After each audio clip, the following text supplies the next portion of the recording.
Looking back and reminiscing in full, is there anything that you wish you would have done differently after the crisis had ended?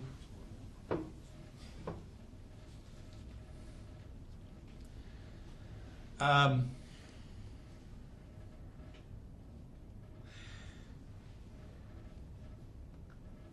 there was the only one time that I gave some misinformation to the press inadvertently was when I was asked if there was any Tylenol on the manufacturing site in Pennsylvania where the product was made. And I said no, there was no, because I had asked that question and I was told no. However, in a research lab on the same site, a different building, there was a small amount of cyanide. And when I realized I had made the mistake, I called the New York Times and I called the AP and told them, frankly, that I had given them the wrong information. And they accepted that and ran it very low in the story, next day's story, about the misinformation. That's one thing I think I would have done differently. There probably were other things, Kevin. Nothing major. Nothing major. We worked day and night for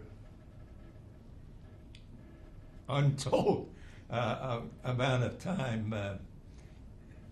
Days were blurred by when it ended and the next day started.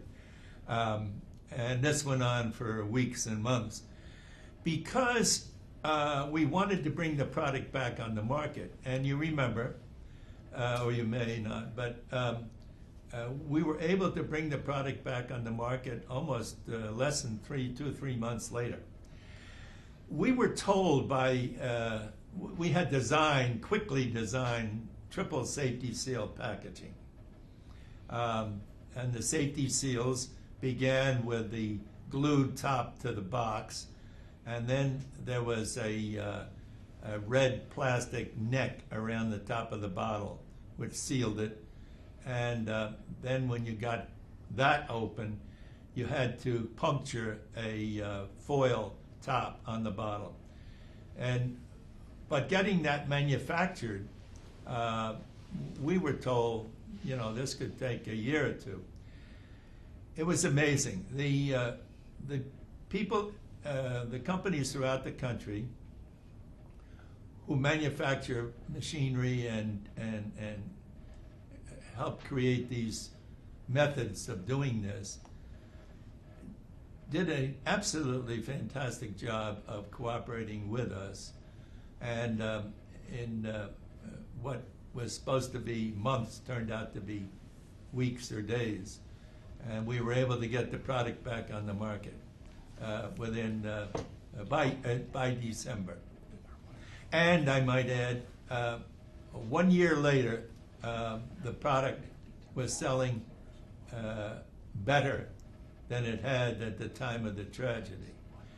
At the time of the tragedy, Tylenol was a $400 million business. Overnight, the bottom dropped out of the business.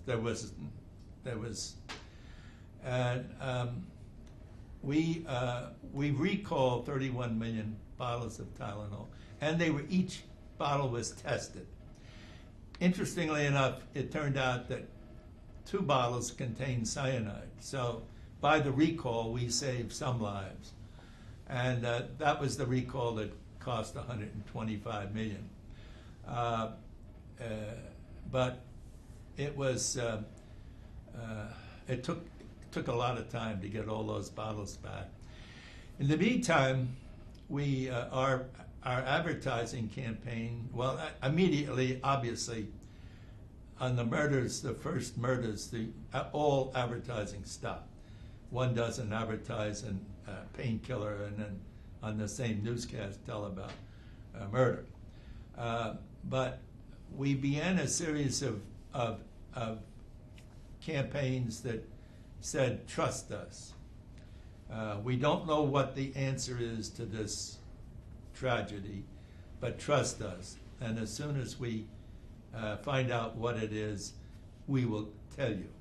And then we went on with a different series of advertising, and we actually gave them coupons to buy the new product, Caplets, which, actually the first time the coupons were for extra strength capsules in triple safety seal packaging, which we thought was foolproof, and the government thought was foolproof.